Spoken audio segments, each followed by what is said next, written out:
So we're going to continue our discussion of the second half of Full Metal Jacket, and this time we're going to talk about Joker's sense of duality. So we'll get a little bit more into the complexities of his character and his sort of position as both a soldier and kind of a cynical critic of war. And then we'll also be introduced to Cowboys. So with the return of Cowboy from part one, he's back in part two this time. He is part of a group of platoon called the Lust Hog Squad. So we'll be introduced to some new characters who will feature in the rest of the action in the second half of the film. Okay, so that's what we're going to cover in today's video. So as we see Private Joker in the second half of the film, he kind of gets in trouble a little bit from his, the authority figures, his commanding officers, for his appearance. And what they are angry about is the fact that he wears a peace sign button. So this is sort of a significant kind of symbol for his character, and kind of he says it reflects the duality of man. So he has this kind of conflict or duality displayed in his appearance.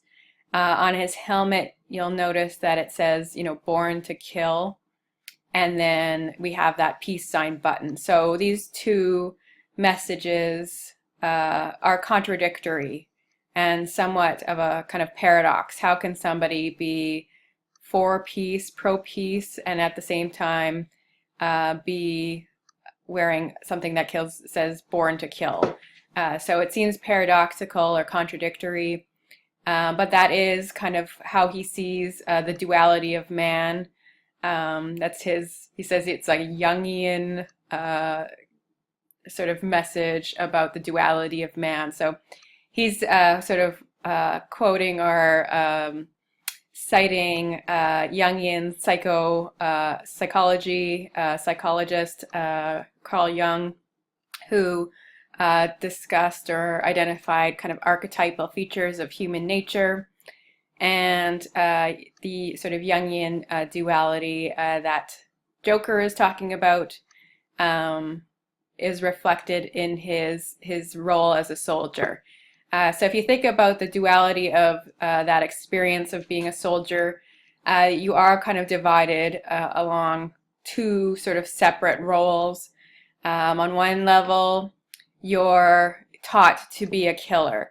And we saw that in part one of the film, where these are, young men are completely transformed and indoctrinated or taught to become killing machines. So it is their sort of number one priority, or number one, I guess, skill or skill set. To serve their country, they have to kill.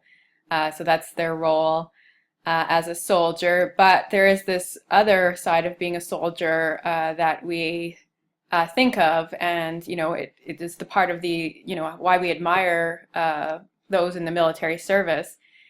For this sort of admirable qualities to serve, to protect, to fight for what's right. So those are sort of the noble qualities that we also associate with soldiers and the military. So there is a kind of duality to kill rather than to serve and protect those who are weaker, more vulnerable, or to protect those that are in need of help.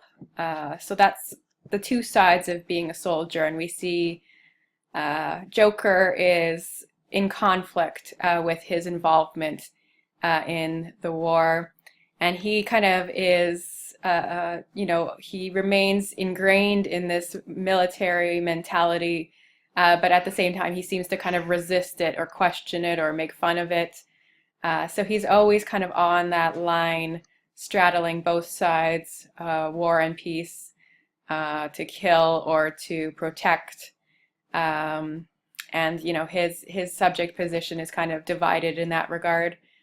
And I think it makes him a little bit more relatable to see him as a kind of figure who is in conflict. So he has this kind of inner conflict as he kind of struggles with circumstances that force him into positions where he has to sort of choose one side or the other. Is he doing the right thing? Is it okay to just become a killer, to embrace that kind of military mindset, and to kill and shoot without any discretion, like that door gunman that we saw in the helicopter? Or is there sort of another way to serve and protect, and to sort of embody peace? So is there another way of being a soldier? And I do think, his conflict in his character also reflects the larger cultural divide in regards to how the Americans in North America viewed the Vietnam War. So there was a lot of controversy. There was a lot of sort of discussion and debate about whether the U.S. should have been involved at all, whether it was right for the U.S. to invade Vietnam and fight communism through their sort of brutal destruction of this environment, this territory. So there was a lot of dissent back home, and I think some of the soldiers themselves started to feel like this wasn't a just or noble war or cause for war. And we saw that same kind of sort of moral dilemma in the things they carried when we were looking at Tim O'Brien's short stories. So his dilemma was also that kind of conflict, that moral or ethical dilemma that you face as a soldier. Is it right to sort of serve your country, do your duty, or do you need to question that service? Do you need to question your country, its war policies, and how it's sort of its involvement in this conflict? So I think Joker is in that position. He is divided morally and in terms of his behavior and just the way his mind works. He sort of feels split or divided in his soldierly role. So Joker will eventually be reunited with Cowboy, who he was friends with in the first half of the film. So they were sort of knew each other before, and then here they are reunited again. And when they meet again, they kind of toss back and forth some insults to one another. So this is another kind of, masculine posturing, using that kind of the insults as a way to kind of bolster up your own ego, or put down the other guy.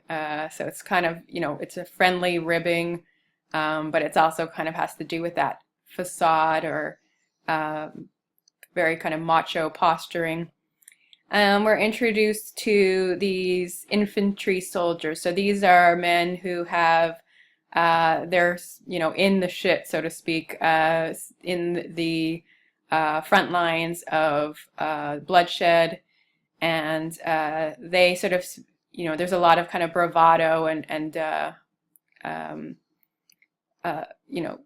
the presence of death and bloodshed is not as traumatic to them as it is when Joker sees it for the first time. So these are men who have sort of proven themselves already. They are like the killing machines that all the Marines are sort of taught to be or to admire. So we're reunited with Cowboy, and we haven't talked about his name yet, but the significance of cowboys and the kind of reference to Western movies, John Wayne. There is a lot of sort of subtle references or symbolism in relation to kind of the American cliche or culture of Western films and masculinity. So we have Cowboy.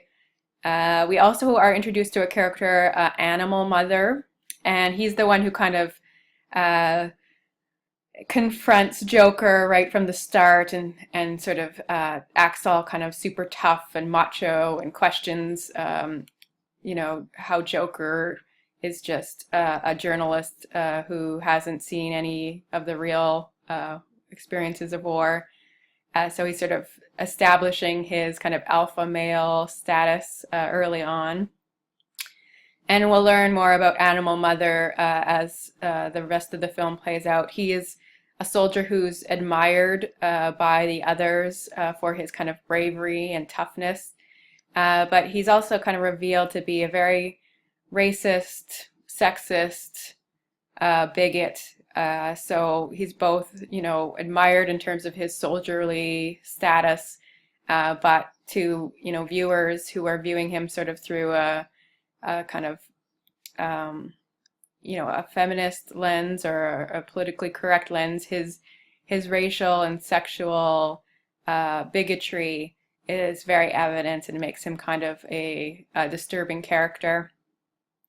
8-Ball is an African American soldier, and he is also sort of insulted or called slurs, racial slurs by Animal Mother, and there'll be sort of racial stereotypes around his character as well.